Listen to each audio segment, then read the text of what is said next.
What's going on, guys? Zuko back with another War Within video. Hope you're all having a good day. We are going to look at Disc Priest, and we're going to look at the Dawnbreaker brand new dungeon. This is the first time I've ever done it. The Dawnbreaker dungeon was like not available for testing for a very long time. I know some of the other streamers like had it like really early on, but I think it was super buggy. It's still a little buggy. We ended up taking Voidweaver Disc Priest through the Dawnbreaker dungeon, so I'm going to show off a lot of that. It's going to be fun. And we're going to show off this kind of build.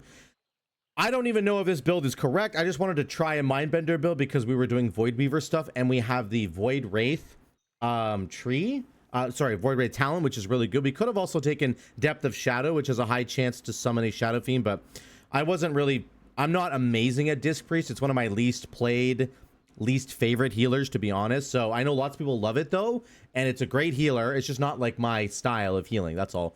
And I think Voidweaver Shadow Priest is going to be fantastic in the War Within. I think if you're thinking of playing like a Shadow Priest / Disc Priest in the next expansion, it's in a great spot. I promise you it's in a really good spot. So lots of talent choices I could have gone here. This is probably not the correct build. I just wanted to try Mindbender out. There's a big change to Rapture. So Rapture no longer gives you like a window where you can just cast Power Word Shields. It buffs your next 3 casts of Power Word Shield, or if you take Exaltation, you can get 5 casts of Power Word Shield, and it'll make those Power Word Shields have no cooldown, of course, and be 80% stronger. So that's pretty good. My Power Word Shield right now is hitting for 245,000 at 579 item level. So take it as a may. If you have the 80% boosted Power Word Shields, that's going to end up adding like an additional 200,000 healing onto that. So let's call it 445,000, almost a 500k shield. And you can do that 5 times if you take Exaltation. So very good cooldown. I don't know if you guys like that better than the old school Rapture, which just opened up a window for you. I would love to hear what you guys think. I think Rapture is like obviously worse in raid now than it was before, because you can only get 5 shields in total in a raid scenario. In Mythic Plus, it's great because you only ever have 5 players, but I would love to hear what you guys think about the Rapture changes. That's it for the talents. We ran Voidweaver. Let's just jump into the dungeon, and we'll take a look at it here at the very end there. So here's the opening. You start on kind of the dock here, and then you kind of get ambushed, and you can't even get to the Dawnbreaker quite yet because you have to fight off all the enemies that are here. So we end up doing that. This opening sequence, I end up getting actually quite a bit of healing. It was kind of surprising. So I get into my Voidweaver window by pressing Mind Blast. That's how you do it on Disc Priest. So here comes my Mind Blast. And then you're going to see, boom, I'm in like my Void form now. It's not actual Void form, Voidweaver form. My Smite gets replaced with Void Blast. So for Shadow Priest, first of all, to get into this Voidweaver like form, this like big, exalted kind of form, you have to press Void Torrent, which is like a 1-minute cooldown. You can bring it down to a 30-second cooldown. For Discipline Priest, it goes off of Mind Blast, which is a 21-second cooldown. So every 21 seconds, you can be sending out that orb that's going to do AoE damage, and then you're going to heal with it as well. So, and then your Smite gets turned into the Void Blast, which is a very strong, it does more than double the damage that Smite did. And you can spam Smite. So there's a big difference between the Shadow Voidweaver tree and the Discipline one. The Discipline one like seems just far superior from what I can tell right now, where you have a 21-second window you have a 21-second cooldown instead of a 30-second cooldown, and you can spam your Smite, which is what Void Blast is. But on Shadow Priest, you can't, because your Mind Blast is the button that turns into Void Blast, and that has a cooldown. So, or it has 2 charges, right? And then it runs out. So I think that it's great for Discipline Priest. Really, really great in that sense. And the damage that's going to be coming out is awesome. Spamming Void Blast is just going to be a ton of healing that you can give to your group, which is really awesome. One really awkward thing about this Dawnbreaker ship when you're first getting onto it is that this line right here where the dock meets the boat, that's like an LOS line. Like if somebody's standing on the other side of this, you can't see them. And I'm trying to heal one of the paladins here in a second, and I can't, it says target is not in line of sight. I'm like, what the heck's going on? He's standing right here, and I just can't see him. And so there's like an LOS line right there. It's really, I hope they fix that. because that's pretty stupid in my mind. Now our tank kind of got DC'd and he got stuck off the boat, so I'm gonna skip ahead here. We're gonna go to 555. Let's just skip ahead and we're gonna get onto the boat. So once you get everybody onto the boat starts going into the air, okay? And then you're gonna fight a bunch of mobs that are on here. And then we were like, what the heck do we have to do? We don't understand what we're supposed to do. And then this mage was like, oh, you need to go over here and fly. You actually have to fly using your dragon riding sky riding mount, and there's little golden orbs that will refresh your vigor while you're flying around. You have to clear the 2 side boats that are floating in the air, and then you have to go back to the middle boat to fight the first boss. So that's kind of how this opening sequence goes. This is the sky riding dungeon riding dungeon. It's just like the Not Good Offensive in that sense. There's quite a bit of flying that you do. You have to blow up this boat. There you go. We put in a Wrathy bomb, and then we have to get off the boat before the bomb blows up, which is really cool. I love the themes in this dungeon. I think it's really, really cool. Here we're flying to the second boat here now, and we're gonna kill these mobs. I love this dungeon. I love the design of it, the idea of it. It's honestly really cool. I think some people are probably not gonna like it. I'd love to hear what you guys think about that. I know some people really weren't fans of the Nockhood dragon riding sort of thing. This one, to me, it's not as big as Nockhood, first of all, way smaller. And the dragon riding serves multiple purposes, as we're going to see once we get to the first boss fight. So I think it's quite cool. You can see me doing Void Blast here.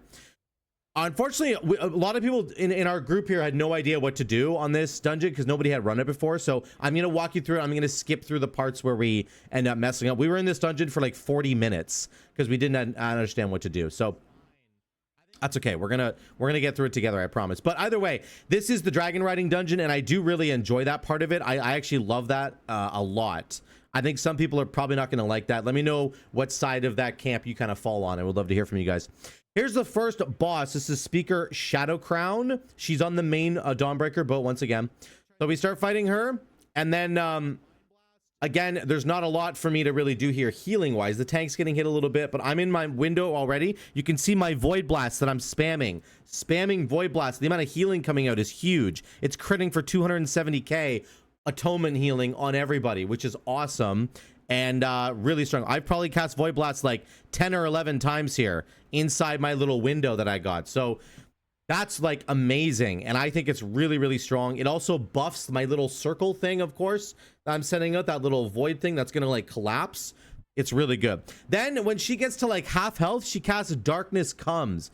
This is gonna envelop the entire boat in this purple dome, and you have to fly away on your dragon riding mount, and you can pick up these orbs. Now, as of right now, I don't think there's any like buffs to pick up.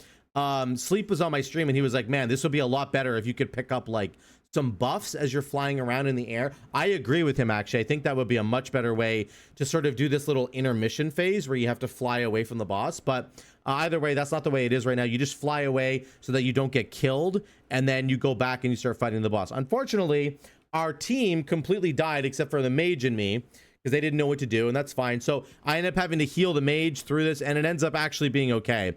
We end up getting him through this, and there's just a ton of healing coming out of my this Voidweaver Disc Priest. It's just really strong. So that's cool to see. It was cool to see we were able to kind of like salvage a difficult situation. I put the dome down there, get some healing going. There's radiance. I'm not doing any of this correctly, so don't judge the numbers or whatever. This is Disc Priest is doing very well, I promise you. I'm just not the best at it, but I end up topping everybody, and we end up getting through this boss fight. I think it's a cool boss fight, honestly. There she does. Darkness Comes one more time before she dies, and it's a great boss fight. I think this is a really cool idea. I love being able to use my mount. I don't mind having to fly away from this boss. It might get a little bit old, the more we do it, it might start to get a little bit old. We'll have to wait and see, but I kind of like it. So then we fly off of this boat, and we're gonna fly down into this town. This is the town. This is a real world place in Hallowfall. There's actually a town that's like this. So again, it's like that outdoor dungeon experience, just like Not Good Offensive. You're gonna fly down, and on the mini map, you can see there are 3 glowing dots. those represent 3 like generals that we have to kill. And if you don't kill them before fighting the next boss, then the next boss will inherit all of their abilities. So you need to make sure you take care of these generals first. We didn't understand that you had to do that, but you can clearly see them marked on the mini map. It's very easy to understand where you need to go. I think the first couple of times everybody does this, they're going to be pretty confused like we were, but ultimately there are light patches that show up. You can see, there's one there. There's like an area lit up by light, and there's an area lit up by light over here, okay? Those are not the generals. The generals are lit up on your mini map as things you need to kill. These light sources are like safe landing zones where you can come down and you can start your journey towards killing off the generals. So that's what you need to be doing. We just landed in random spots because we didn't know what to do, and that's not what you should have been doing. So big fail. There's going to be, you know, people are going to figure out the route in this dungeon, and you're not going to be flying around like an idiot. But at the beginning, I had no idea what I was doing, and nobody really did. So we're going to skip ahead to flying down. We're going to go to 20. Yeah, that's us just flying down and dying. There's 12:15. I think we do end up finding a spot. The mage finds a spot here, and we do end up fighting one of the generals here. So it's this, it's that guy that's patrolling around, that big spooter. So we end up fighting right here, which is nice. We do end up killing some stuff, but then we end up pulling like way too many mobs, and we're going to end up dying. But either way, I love this. Look at the healing coming up from my Void Blast. It's just really strong. Honestly, you get into this Void Blast window and you're just spamming Smite, which used to be Smite, right? Which of course has additional benefits because of some of the talents that Smite interacts with, which of course is like Sanctuary. I didn't even have Sanctuary, but this works with your Void Blast, so you can just spam it. And of course it's worth spamming with Void Blast because Void Blast does double the damage that Smite does, but you can get that Sanctuary buff, which is really helpful for spamming Smite. There's lots of other good reasons to cast Smite, as you know, if you play Disc Priest, right? So we get through this, we end up fighting the boss. The boss is patrolling around as well, and he just walked into us and we started fighting him, and this was not a good idea because he cast Dark Orb, this big slow moving thing. Once this reaches somebody, it's going to explode and do ridiculous amounts of damage, and it killed us all because again, we had no idea what we were doing. So let's skip ahead to 21:20. We end up picking up a different tank. The tank left because he'd had enough, and that's fair enough. He got really annoyed. We end up fighting the generals here. This is one of them. So again, each of these generals has like a special ability that's going to show up on the boss fight, but it's going to be greatly empowered on the boss fight if you don't take care of these generals first. I mean, you're going to have to get % in Mythic Plus anyway, so you're going to have to take care of these guys. There's the general coming out here. He's got his special ability. We're going to have to take care of him in a minute. But you can see the damage from from Disc Priest is actually really good. Like, we're healing right now and we're doing a lot of damage. Of all the healers that I've done so far, this is definitely the most DPS that I've been able to do consistently over time. Like, it's just very strong. My Shaman's been able to do quite a bit of damage. My Mistweaver has been like okay. My Holy Paladin has been obviously the lowest amount of damage still. We'll have to see if they end up changing that in the end, or buffing it by the time the expansion goes live. But I've also done a dungeon now as Holy Priest, and it also had a decent amount of damage as well. Very, very good damage, actually, but still not quite as much as Disc Priest if you're doing your kind of windows correctly. So anyway, we end up flying around. We end up killing the 3 generals that we need to kill, and we get to the next boss fight. It's going to happen at 25:25. Let's go to that because I don't want to bore you guys with all this. We land here again. He's patrolling around, and the tank, I believe, is going to pull him in a second, and he has a bunch of abilities. We end up pulling. It's very easy to butt pull here. You're going to have to figure out like where you want to land in the city and exactly what route you want to take, and then once you fight the boss fight, you're going to have to figure out where you're going to go because you don't want to like backpedal into some mobs that are just standing around. See, they're standing everywhere.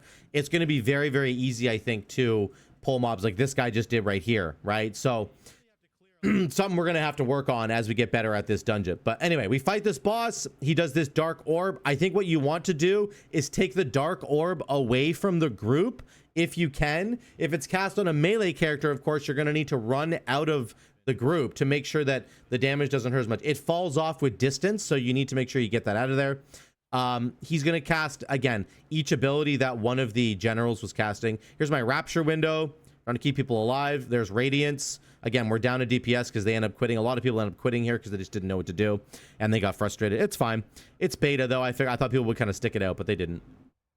So here goes that Dark Orb. That goes flying off into the distance. I think the Dark Orb, once he finishes his cast of Dark Orb, it starts going towards the position that you're standing in. But if you like blink out of the way as the projectile's in midair, it will just go off into Narnia and it won't hit anything. That's what happened right there, at least from what I can see. So that might have been like our mage who understood what he was doing.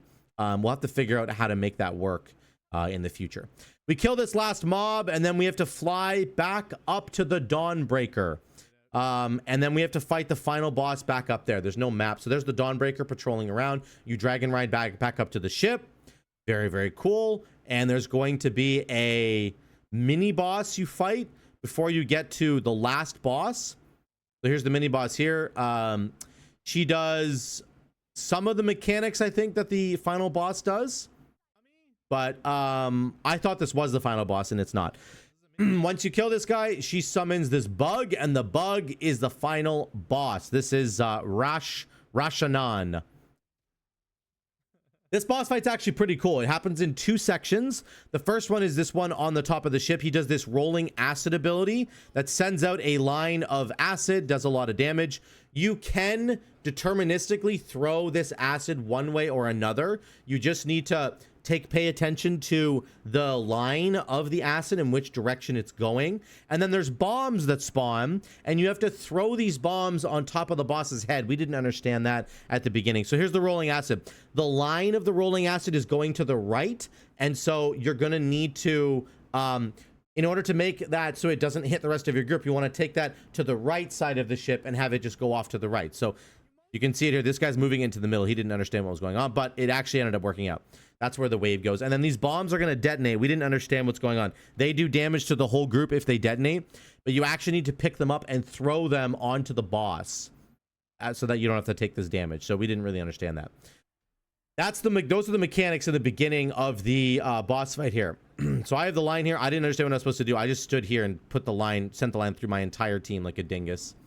So then I click on this bomb and I go, oh, what am I supposed to do? And I go, oh, okay, I'm going to throw it at the boss. It puts it on his head, and this is the only way to actually really damage the boss. You actually don't do any other really relevant damage. So this boss fight really isn't a DPS check. It's about respecting the mechanics and then getting everybody to help with the bombs. And again, we send the line through the entire group.